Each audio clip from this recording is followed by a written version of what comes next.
Hello there.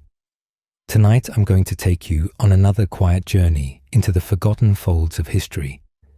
As the outside world begins to darken, allow yourself to drift backward, far backward, to a world of stone amphitheaters, slow-burning oil lamps, and the sound of sand shifting beneath calloused feet. A world where the sun rose over tiled villas and dim tenements alike. A world where the crowd's roar echoed not for joy, but for survival. This is not a tale of emperors or empires, not tonight. This is the story of many men whose names have long been lost, of those who stood at the center of Roman entertainment, not by choice, but by design. Tonight, we will walk beside the gladiator. We will see what he saw, feel what he felt, the heaviness of iron on his limbs, the dust in his throat, the rhythmic beating of a distant drum just before the gates creaked open. But do not expect drama or spectacle. We will not rush toward the clash of swords or the shouts of the crowd. Instead, we will move slowly, deliberately, through the daily life of a gladiator, uncovering not only how he lived, but why he was needed at all. If you enjoy tonight's story, I'd really appreciate it if you could give it a like, subscribe, or maybe comment on where you are listening from. Perhaps you'd like to let me know what other stories from history you would like us to explore together. I'd love to hear your ideas. Now sit back, relax, leave your day behind you, and we will begin our journey. Imagine yourself waking not to birdsong, but to the rasp of chains and the hollow echo of shouted orders reverberating through stone corridors. The sun has not yet broken the horizon. A thin grey light filters through the barred openings near the ceiling, illuminating a large open chamber with rows of straw-stuffed pallets. The air is thick with the scent of sweat, leather, and dust, sharp but not unfamiliar. This is the ludus, a gladiatorial training school, where the rhythm of life is set not by seasons or celebrations, but by the ceaseless demands of discipline and performance. The men who stir from the beds here are not soldiers by profession, though many have fought. Some are criminals. Others are prisoners of war. A few, surprisingly, are volunteers. Men lured by the promise of fame, food, and perhaps fortune, though few live long enough to collect any of it. You rise, bones aching from yesterday's drills. The first order of the day is ius, the ration. It is meagre but steady. A bowl of porridge made from barley, the food of beasts, the Romans used to say. Gladiators were sometimes called hordearii, barley men. Barley, they believed, made you strong and slow to tire. You eat in silence, the thick paste sticking to your teeth, while your eyes drift toward the courtyard beyond. Soon the training begins. The yard is bare earth, worn hard by years of stomping feet. A tall wooden post, palus, stands at the center. Here, you will practice strikes again and again, against wood that does not bleed, does not fall, does not cry out, does not strike back. The sun is a little higher now, and heat begins to rise off the ground. Sweat soaks through the linen tunic clinging to your back. The lanista, your trainer and owner, watches with a kind of cool detachment. He carries a wooden staff, which strikes without warning if your form slips or your focus wanes. He does not hate you. His job is not to punish, but to improve you. Your arm grows heavy. The shield chafes your shoulder. Still, you have to press on. Next comes sparring, ad gladium. Wooden swords first, then dulled iron. You pair off. The crack of blade on blade is rhythmic, familiar, almost hypnotic. Each movement is precisely rehearsed. You are not being trained for war, but for theatre. The gestures must be large, visible to thousands. painful perhaps, but beautiful to watch. There is little rest. The schedule is rigid. Some men will practice with nets, others with tridents. The Mamilo learns to fight with heavy armor and short sword. The Retiarius, by contrast, wears almost nothing at all. His weapons are reach and agility. You learn to read opponents like language, to anticipate movement, to feel where the next blow will fall before it comes. In the heat of midday, the training pauses. Water splashed on your face, tastes of tin. A quiet moment though for just a few minutes, brief and treasured. Around you, others slump against walls, muscles twitching from exhaustion. There is laughter sometimes, jokes whispered in many languages. The ludus is a melting pot. Gauls, Thracians, Numidians, Greeks. A vast mismatch of men from across the empire and beyond. What unites you is not birthplace, but the arena. Almost as soon as the morning finishes, the afternoon drills resume. More repetitions, footwork, shield lifts. Then the weight training, stone-filled sacks, hoisted again and again. The body is shaped into something durable, something less human, stronger than before, but slower to feel. All the time, improving, improving, improving. Evening comes, another meal, perhaps lentils, bread and wine, watered down. A lucky few might eat meat, a treat from a patron, or a reward for pleasing a crowd. Then comes the quietest time of all. The dim corridor returns, lined with beds and broken men. The straw beneath you crackles as you settle in. Outside, a torch flickers, casting long shadows on the stone. You stare at the ceiling. Tomorrow, you may be called to fight, or not. The uncertainty is constant. The only guarantee is the discipline of today, repeated again tomorrow. Now, let us gently shift from the dim corridors of the ludus. Imagine yourself in the early morning stillness of a Roman villa, far from the clamour of the city. Beyond the portico, vines climb lazily up pristine whitewashed walls. A fountain murmurs softly, but inside, conversation hushes at the mention of a single name, Spartacus. To many Romans, he was a whisper of unease. To others, a symbol of chaos. But for the men training in the ludi, he was something different altogether. Neither hero nor villain, but perhaps a possibility of something more for them. Let us go back, not to the man of legend, not to the rebel general, but to the man before the name became a movement, before the myths took hold. Let us return to Capua, around the year 73 BCE. Here, in the Ludus Magnus run by the Lanista Lentulus Batiatus, Spartacus begins as any other slave gladiator would, confined, trained, watched. His origins are somewhat blurred. Some say he was a Thracian soldier, captured in battle. Others claim he had once served Rome as an auxiliary, only to fall from favour. What is known, though, is this. He was sold, trained, and expected to die for sport.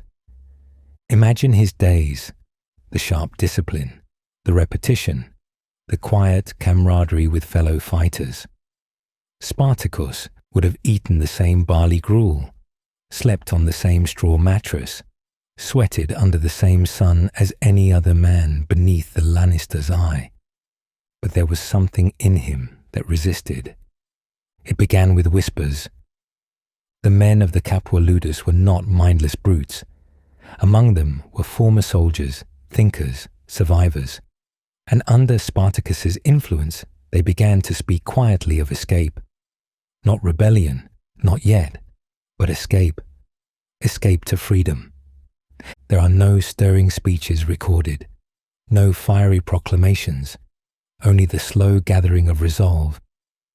A plan formed quietly, under the cover of night. Weapons, they said, were smuggled in. Others claim the men armed themselves with kitchen knives and skewers. Whatever the case, the revolt came swiftly with the creak of a gate unbarred. History tells us that about 70 gladiators broke free that day.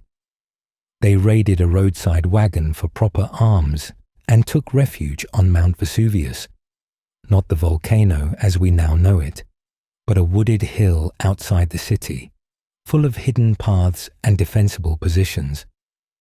At first, the Roman authorities treated it as a minor disturbance, a local embarrassment.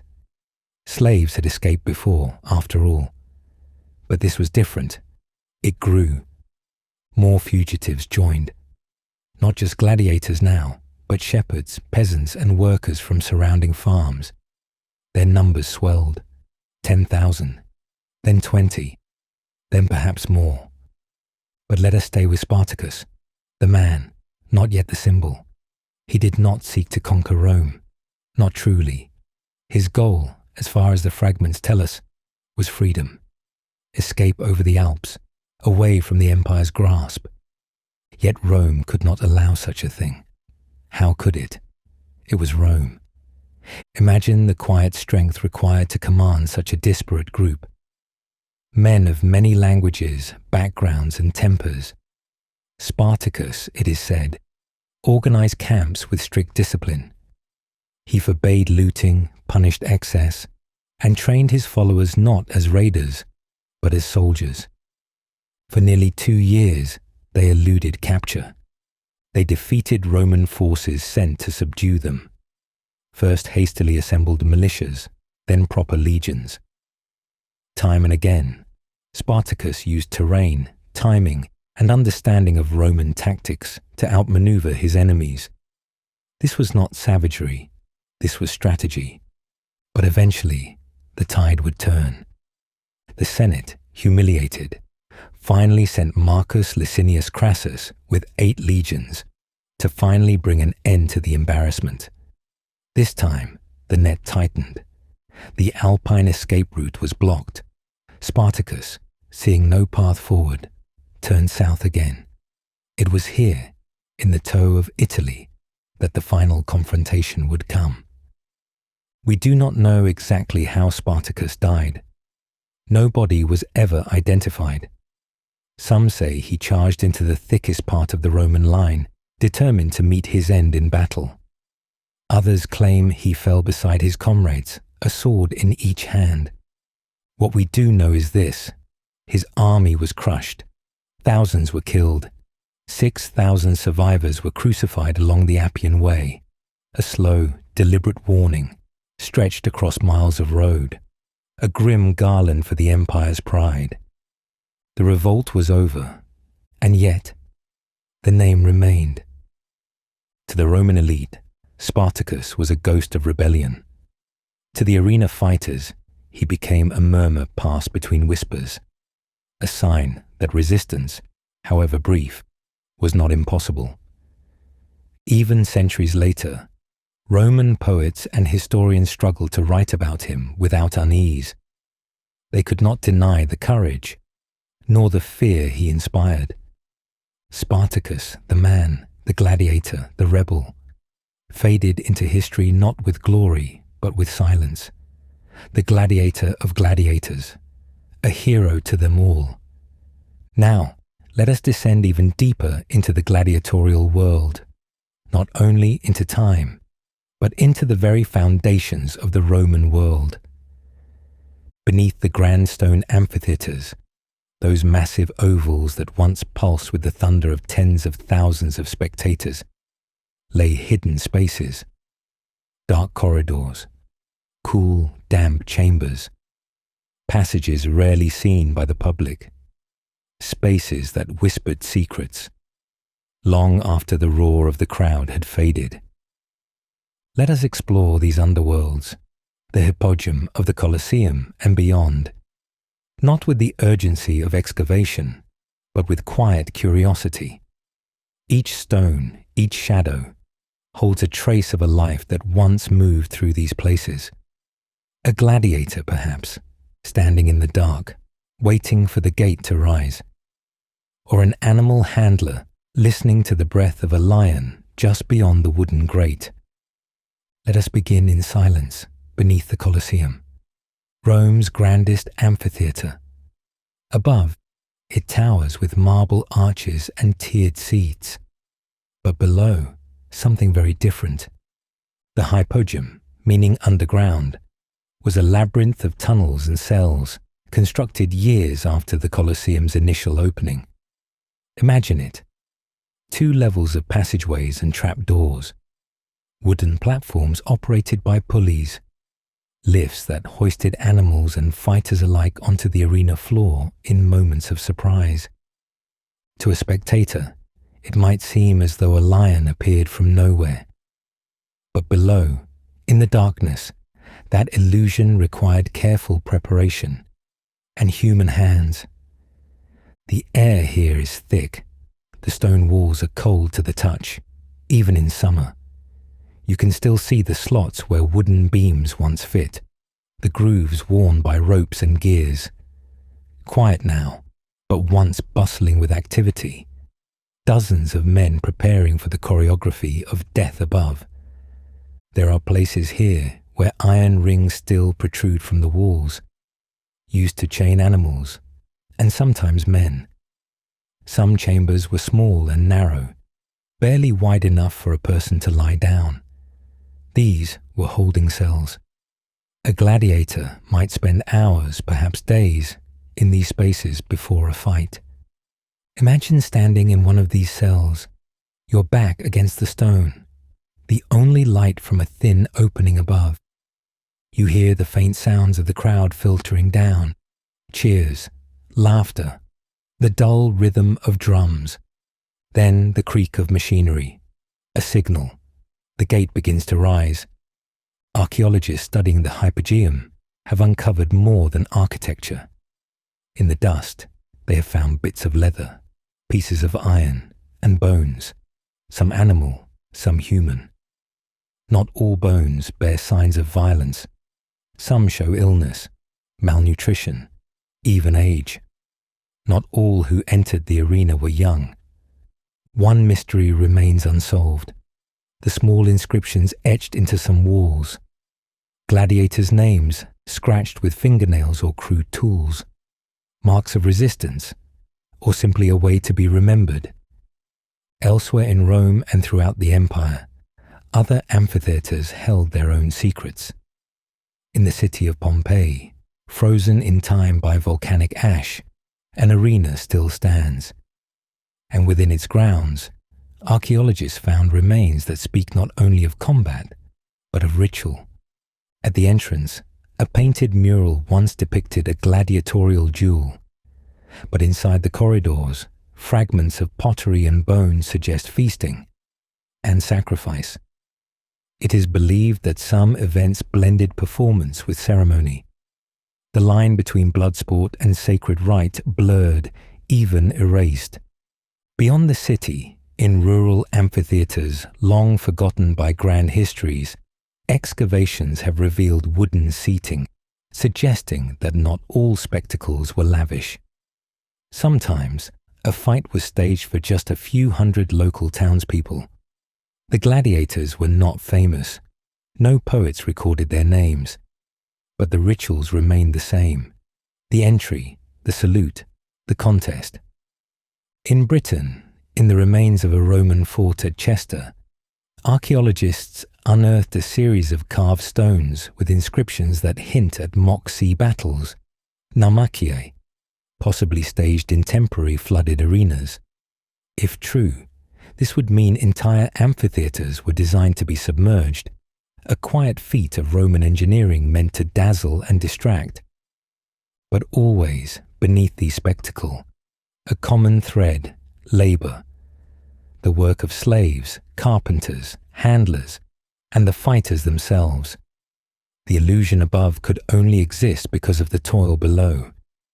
Even today, there are parts of these structures that remain unmapped. Stone corridors bricked up, doors that lead nowhere, trapdoors sealed for centuries. Perhaps one day they will be opened. Perhaps not. But for now, we can imagine. A torch guttering in the shadows, a lion pacing in its cage, a man, heart steady, waiting in darkness, until the gate opens and the silence is broken. Now, let us ascend to the dreamy heights of the Roman elite. Roam the dim stone cells beneath the Colosseum. From the scent of sweat and sand and iron, we rise gently, step by step, into another world entirely. The air is sweeter here, cooler, perfumed. You are no longer a gladiator awaiting your fate below the arena floor.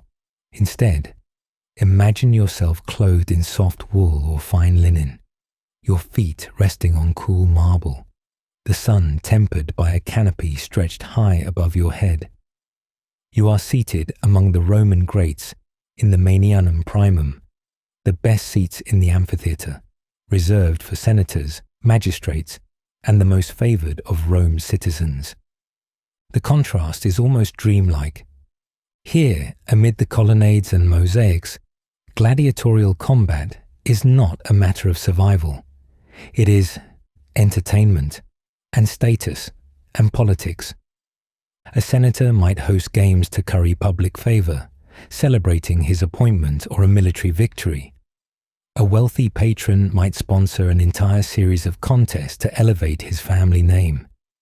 These spectacles were lavish, expensive, and deeply symbolic. For the elite, the arena was not only a place to be seen, it was a mirror of Roman order. The combat below reflected their worldview: civilization over chaos, discipline over rebellion, strength over weakness. Each drop of blood was not merely tolerated. It was justified. It was law. It wheezed order. You watch as the crowd murmurs with anticipation. A gate creaks open. A gladiator steps forward. He raises his arm in salute. Ave Imperator, morituri te salutant. Hail, Emperor. We who are about to die salute you. Of course, not all gladiators died. Most matches ended before fatal blows were struck. Some gladiators became celebrities in their own right, cheered by fans, favoured by noble women, requested by name. Their images appeared on oil lamps, wall frescoes, even graffiti. They were the film stars of their time. One such figure was Flamma, a Syrian-born fighter who lived in the 2nd century CE. He was awarded the rudis, a wooden sword symbolizing freedom, not once, but 4 times. And 4 times he chose to remain, perhaps for honor, perhaps for purpose, perhaps for fame, perhaps because the arena, brutal though it was, gave him an identity he could not find elsewhere. But for the Roman elite, these stories were simply part of the spectacle. They watched, ate roasted meats from silver platters, sipped watered wine from glass cups. Vendors passed through the aisles, selling dates and honeyed almonds. Musicians played softly between bouts. The shouts of the crowd rose and fell like surf. The emperor, if present, sat in the pulvinar, a shaded dais at the very center of the arena's long side. Surrounded by attendants, his every gesture held weight. A raised hand could mean life or death. A thumb turned just so could spare a life, or end it. Yet for all its opulence, even the elite could not escape the undercurrent of violence that pulsed through the games. The blood below was real, the cries unrehearsed. Sometimes the elite whispered of gladiators in private, admiring their strength, envying their fearlessness. Some noble women were said to fall in love with fighters, slipping notes and favours through servants. The poet Juvenal wrote bitterly of women abandoning their stately husbands for men who fought with scars and sweat. Scandalous, perhaps, but not uncommon. Behind the scenes, other contrasts emerged. While the elite feasted on boar and duck, the fighters ate barley and beans. While noble children practiced rhetoric and law, gladiators trained to kill or die. While senators debated virtue in marble forums, the enslaved bled in silence.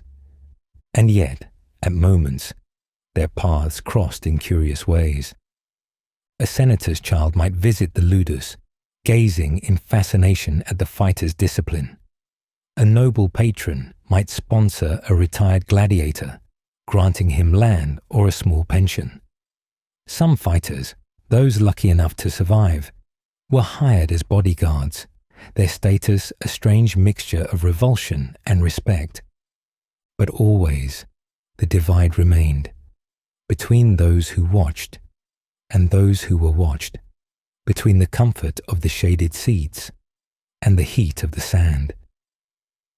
As the sun dips lower, the games begin to wane. The crowd disperses, sand is raked, blood is covered. The arena prepares for another day. And somewhere, back in the ludus, a man lies quietly on his straw pallet, dreaming, perhaps, of a different life, of silence, of peace. But above him, the elite rest comfortably, already speaking of tomorrow's games.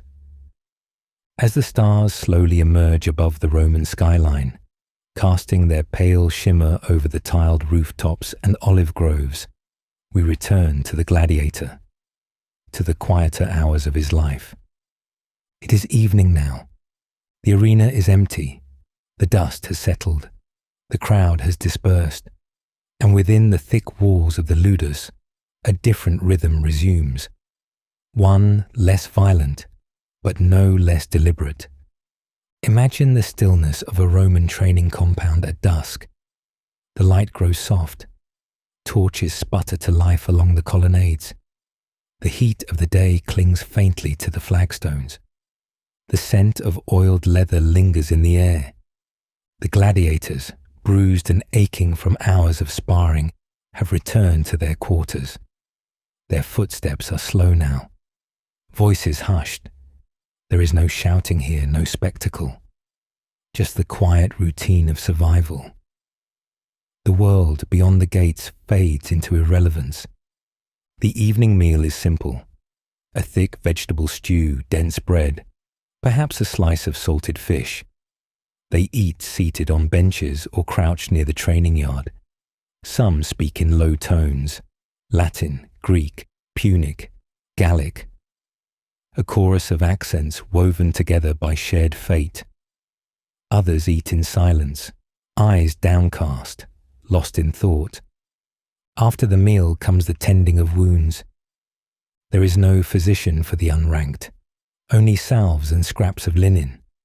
A broken rib is bound tightly. A twisted knee is left to swell. Bruises are ignored. Cuts are washed with wine, if any is available. The sting is sharp. The silence after is deeper. Still, this ritual is oddly comforting. One man helps another wrap a bandage. A nod is exchanged. No words, just a mutual understanding. The rhythm of their lives is not just pain, but the endurance of it, a shared experience, a commonality. Among some, there are other rituals. Offerings to the household gods, lares and penates, small clay figures tucked into niches near their sleeping places. A few murmur prayers to Mars, the god of war, or to Nemesis, goddess of retribution. One might whisper to Fortuna, hoping for a favorable draw of opponents.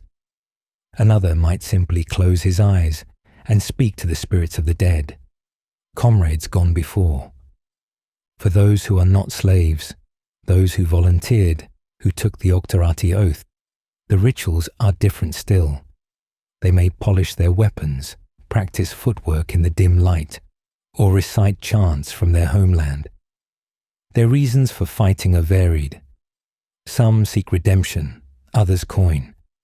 A few, fame and glory. But regardless of origin, in these quiet hours, all are of them are simply men. Some write letters, if they can. A few compose small poems, scratch carvings into the walls, symbols of their gods, names of their mothers, dates of battles survived.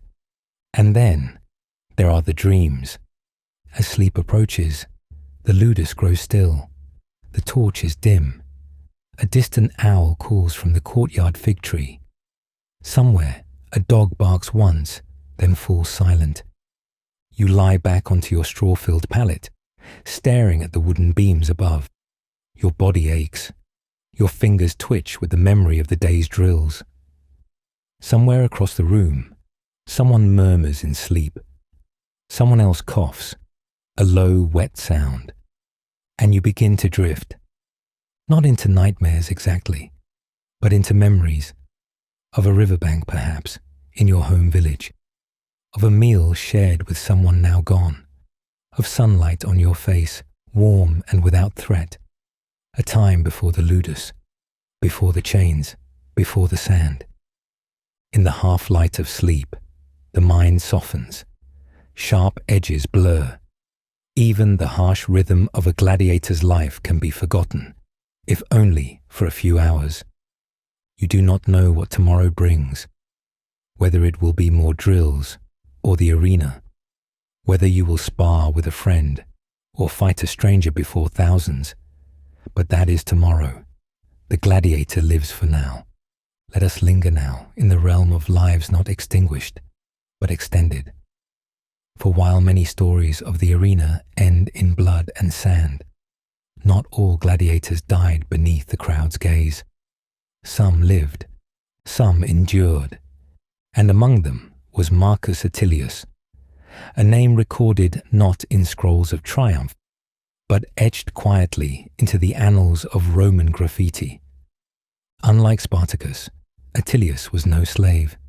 He was an octoratus, a free man who voluntarily entered the arena, not for punishment, but for necessity.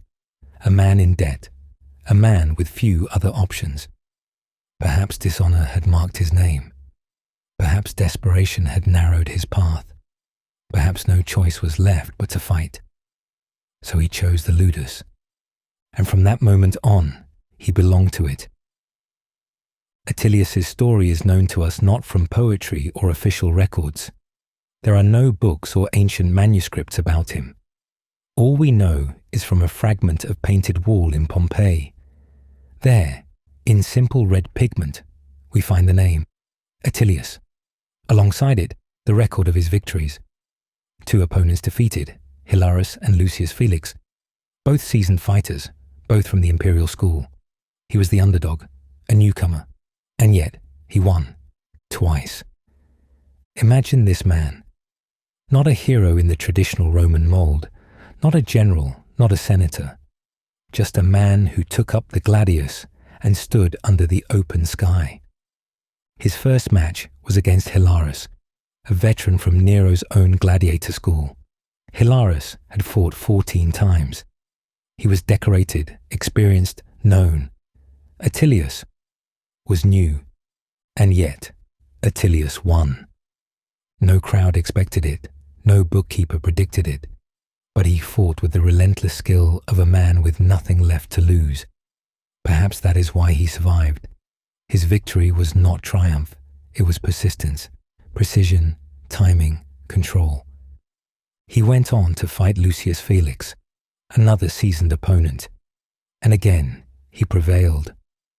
There is no mention of him beyond this, no grand finale, no blaze of glory. That silence may be the best possible ending, because in the gladiatorial world, anonymity could mean survival. The lack of a dramatic death meant one thing: he lived. And in that quiet fact, there is something rare. We do not know what became of Marcus Attilius, whether he won his freedom, whether he found peace, whether he faded into the crowd like so many others. But perhaps that is fitting. His life was not one of spectacle, but of endurance, of showing up, fight after fight, of emerging from the arena not victorious in the eyes of the crowd, but whole. He was not a legend. He was not a symbol. He was a man. And sometimes survival itself is the greatest act of defiance. Not because he changed the world, but because he lived through it. As we move on, let us now explore what remains when the swords have fallen silent. Not the roar of the crowd, nor the rituals of training, but what lies beyond it. The final journeys, the resting places of those whose lives were shaped by the arena, the graves of gladiators. In the world of ancient Rome, not all were honored in death. A free citizen might be buried with rites and stone inscriptions, while an enslaved man might vanish entirely, his remains lost to time. And yet, occasionally, the earth reveals a fragment of mercy. In the city of Ephesus, on the western coast of what is now Turkey, archaeologists discovered a cemetery unlike any other. Dozens of graves, carefully arranged, marked not with grandeur, but with care. The bones within told stories, stories written in calcium and silence, stories of trauma and healing. Here, in the gladiators' graveyard, modern science met ancient violence. The skeletons bore marks consistent with combat, skull fractures, healed blade cuts, repetitive stress in the joints and shoulders. But perhaps most intriguingly, many of the injuries had healed. This means these men were not left to die on the sand. They were treated, cared for, bandaged, federal. In some schools, especially for the most promising fighters, a gladiator's body was seen as an investment. Surgeons, medici, were employed not out of compassion, but pragmatism. The goal was not comfort, but utility. The greatest of gladiators had a true value. So in a small way they were wanted, cared for, cherished. Their survival mattered. In Ephesus, one skeleton had a fractured knee and a shattered cheekbone, both of which had healed cleanly. The man had lived, walked, fought again. In another, a skull bore the unmistakable puncture of a trident. Clean, precise. The wound passed through the eye socket into the brain. Death was likely instant. The cause of death was not in doubt. The body, however, had been buried, not discarded. Some graves bore inscriptions. One such man was named Euxenius. His tombstone, written in Greek, described him as a retiarius, a net fighter. It spoke of his victories and his strength. The words were respectful, almost reverent. This was no criminal tossed into a ditch. This was a man remembered. Elsewhere in York, England, then known as Eboracum, a mass grave was uncovered with multiple male skeletons. One, perhaps the most complete, had suffered decapitation, but also bore bite marks from large carnivores. Lions, bears, the arena's animals, perhaps brought north for entertainment. It suggests that even in the distant provinces, the empire's appetite for blood and spectacle travelled well. But what was most remarkable about that find in York was the honour afforded after death. The decapitated man had been laid to rest with care, his skull placed beside him, grave goods nearby. He had died brutally, but someone had remembered his name. These discoveries, quiet, buried, half erased, remind us that even in the harshest systems, fragments of humanity survive. A bone reset, a body washed, a name carved in stone. And in these fragments, we hear whispers of lives lived with purpose, even if chosen under duress. The graves of gladiators are rare. Most who fell in the arena were dragged away, their bodies burned or buried without record. But some were laid to rest with dignity, perhaps by fellow fighters, perhaps by admirers, perhaps by those who knew what it was to live on the edge of death and understood the need to be remembered. So now, Picture the earth and beneath it all, bones resting where once there was struggle, not glorified, not forgotten, but at peace. Let us now take a broader view, not of a single fighter or a lone arena, but of the immense humming machine that made gladiatorial games possible. The world of the Roman elite, smooth marble, fine linen, and calculated political maneuvering, was the engine that fed the games. The lives of gladiators, fleeting as they were, did not exist in isolation.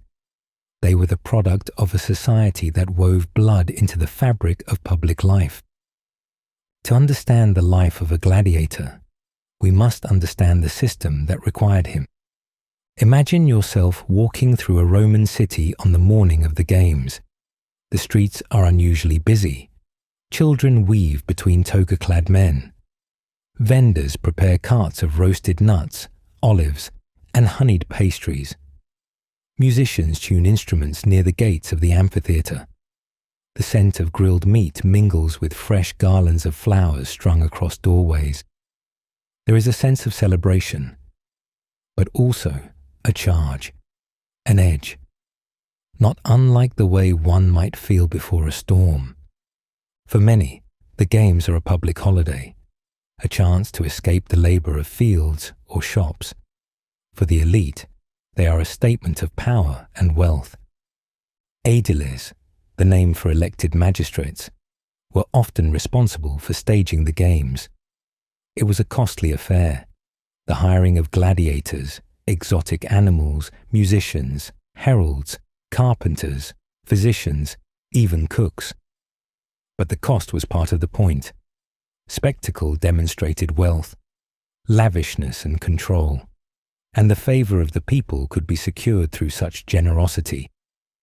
Bread and circuses, panem et circenses, the poet Juvenal once wrote. Feed the people, entertain them, and they will not ask questions. The elite understood this well. Entertain the people, keep order. A successful day in the arena was not only a cultural event, it was a political maneuver, a re-election strategy, a show of imperial might, and the audience played its part. In the stands, the seating was stratified with care. The closer to the action, the higher the rank. Senators in the lowest rows, citizens above them, foreigners and women further still. Slaves, if allowed at all, stood behind everyone. It was not just about what you saw. It was about where you sat. This social choreography extended behind the scenes. Gladiators were ranked and categorized by skill, by experience, by specialty. The mumio, with his broad shield and plumed helmet, might face the lighter, quicker retiarius, armed only with net and trident. These matchups were not accidental. They were designed for contrast, for tension, for drama. Programs, libelli, listed the fighters' names, their schools, their previous wins. Spectators could cheer for favourites or bet on outcomes. It was a system of commerce as much as it was a performance. Even the emperor used the games to send messages. A well-timed thumb down or up was more than spectacle. It was a demonstration of justice, mercy, or vengeance, witnessed by thousands. But there was a darker truth behind the orchestration. The fighters did not choose. Their injuries did not pause the machine. A wounded gladiator was replaced. An animal too weak was discarded. The machinery of the games was relentless. Pawns in a grand game of chess. Behind every elegant performance was a chain of logistics. Men sourcing lions from North Africa, transporting slaves across provinces, constructing elaborate stage pieces to simulate mythological scenes, and flooding arenas for mock naval battles. This was not theatre, it was infrastructure. And it did not end at the arena gates. In private villas, the elite would host convivia, dinner parties themed around the games. dishes shaped like animals from the arena, entertainment that mimicked gladiatorial combat, albeit with dulled blades and hired performers, a sanitized echo of the day's bloodshed, now set to the clink of wine goblets. But while the elite indulged, the fighters themselves returned to their cells, exhausted, bleeding, uncelebrated. They were the raw material. The spectacle was the product. And yet, paradoxically, the system relied on them. Their strength, their resilience, their deaths. Without the fighters, the whole machine faltered. Without the gladiators, there was no Rome. Still, their humanity was often forgotten, blurred beneath the spectacle. And now tonight, you see the contrast for yourself. The silk of a senator's robe against the coarse linen of a fighter's tunic. The cheers of the audience against the silence of the barracks. The delicacy of grapes on a silver plate against the grind of barley between worn teeth. Two worlds, one stage, and somewhere in the middle, a man waits in shadow, unsure which role he plays. Now the day has come, not a day of training, or tending bruises, or repeating familiar forms beneath the eye of a watchful lanista, but the day of the fight. From the moment you wake, the world feels different. The sounds are sharper, the morning light, more golden, almost brittle. You are not alone in your small cell, but the silence between you and the others is deep, heavy. Words feel unnecessary, even dangerous. Every man is retreating inward now, into the rhythm of his own breath, the slow preparation of the body for what lies ahead. The ritual begins long before the fight. First, there is the cleansing, not of the soul, but of the skin. You wash your face with cold water, rub oil into your arms and legs. Your armor is checked, cleaned, adjusted. The leather straps tightened across your chest. The weight of the helmet tested. The short sword, the gladius, checked for balance in your hand. The curve of your shield re-familiarized to your arm. Every inch of you prepared for what is to come. Your body feels heavy now, not from fatigue, but from meaning. Every step echoes in the stone corridor like a drumbeat. Then comes the procession. The air outside is bright, almost harsh. The amphitheater looms before you, its massive stone curve cutting into the sky. The crowd is already gathered, a sea of movement and murmurs. Children perched on laps, vendors hawking bread and fruit, the sharp scent of wine on hot marble. You walk in formation, flanked by fellow fighters and armed guards. The lanista walks behind, unreadable. This is not his moment. It is yours. The trumpets sound, you enter. The arena floor is blinding after the shadows of the ludus. The sand is soft underfoot, carefully raked. The faint metallic smell of old blood mixed with dust and sweat. The crowd stirs. Murmurs turn to cheers. Names are shouted, some you know. Most, unfortunately, not yours. And then comes the salute. You raise your arm toward the podium. The emperor may be present, or perhaps a magistrate. It does not matter. You salute not for their sake, but because it is the ritual, the rhythm, the final act before all pretenses fall away. Ave, Imperator, morituri te salutant. Hail, Emperor. We who are about to die salute you. And now, silence.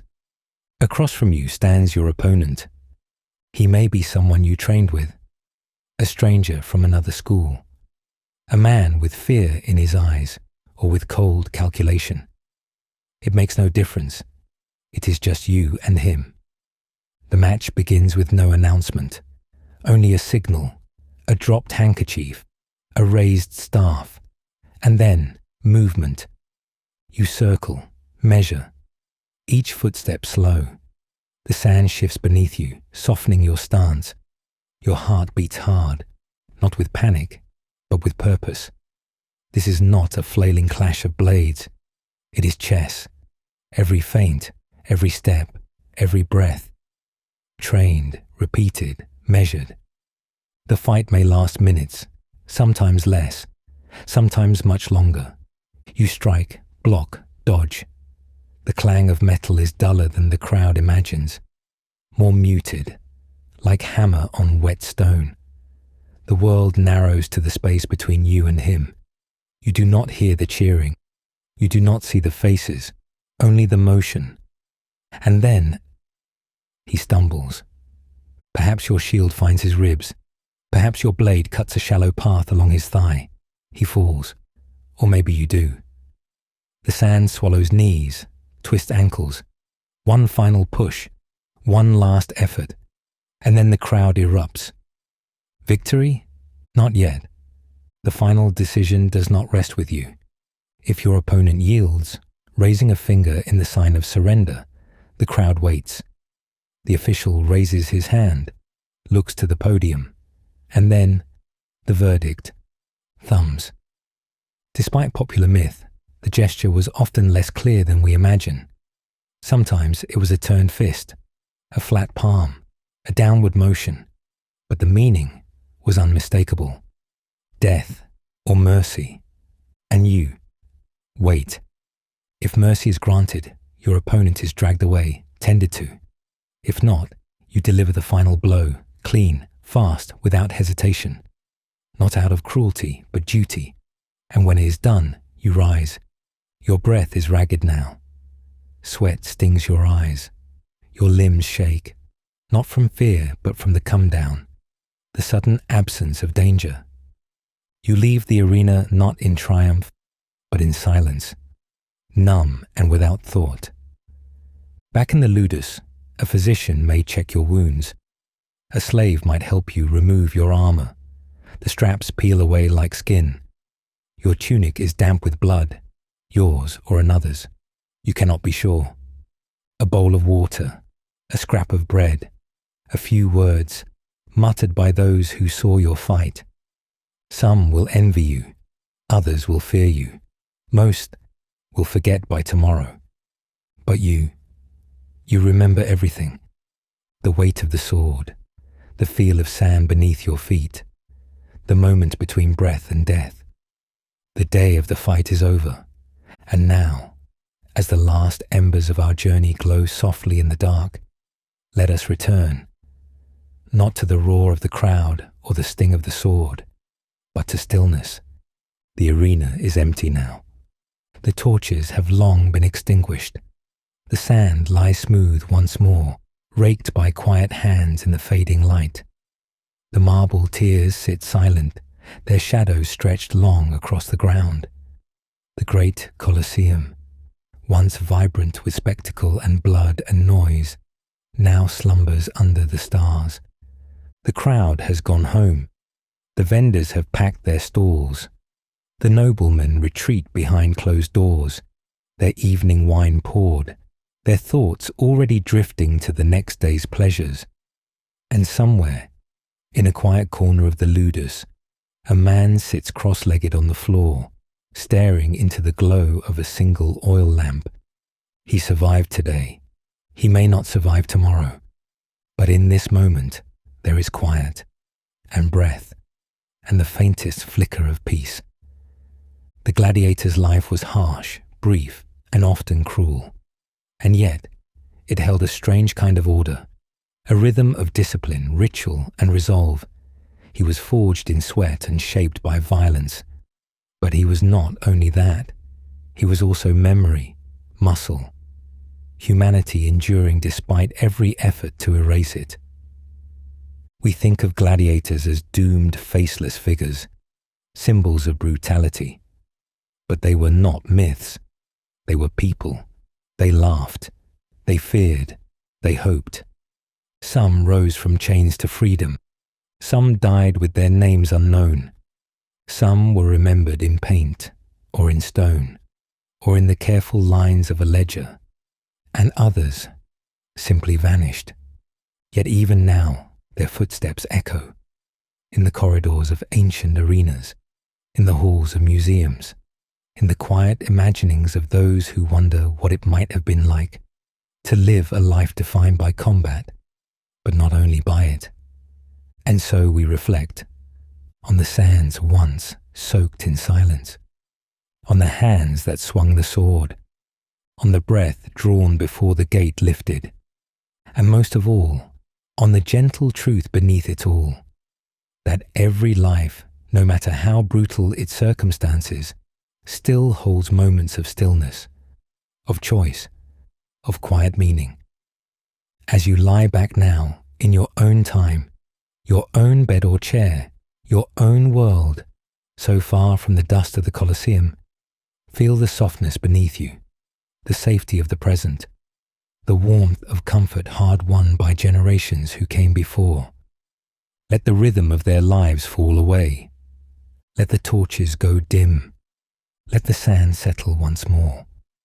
And as sleep draws nearer now, may the ghosts of the arena finally rest, not in violence, not in glory, but in peace.